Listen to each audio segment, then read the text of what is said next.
কি ঠান্ডা মাথায় এই ভদ্র মহিলাটা আমার শপে চুরি করতেছে দেখেন।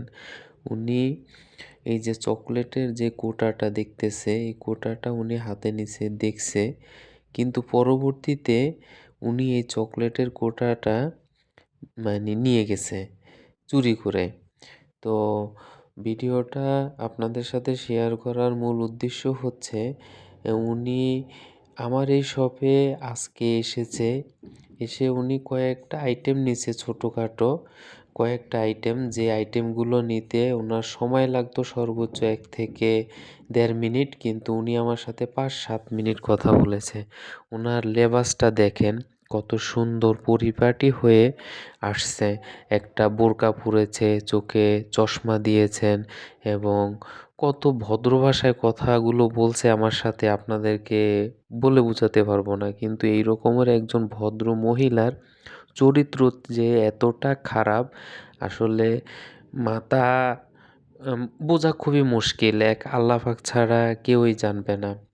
তো এই যদি হয় এদের অবস্থা, তাহলে কি বলবো, আসলে আমার লজ্জা লাগতেছে কথাগুলো বলতে। এর আগেও বেশ কয়েকবার আমার শপে এরকমের ঘটনা ঘটেছে, কিন্তু আমার যতটুকু ধারণা ওনার বাসা হয়তো শাহিন একাডেমি রোডে আমার শপের আশেপাশে হবে।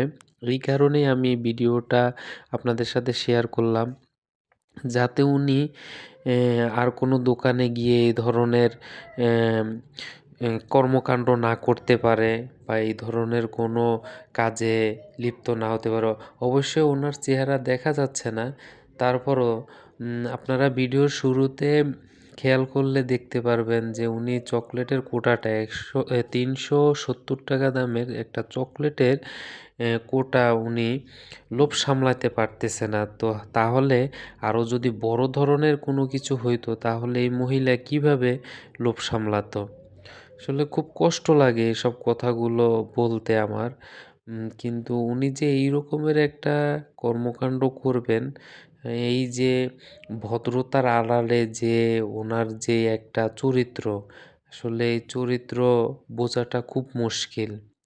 দেখবেন উনি এই যে ওনার ডান পাশে চকলেটের কোটাটা রেখেছেন, যাওয়ার সময় আমাকে বিভিন্ন প্রোডাক্টের দাম জিজ্ঞেস করতেছে। আমি যখন ঘাটটা পিছনের দিকে ফিরিয়েছি, তখনই উনি ওনার বোরকার ভিতরে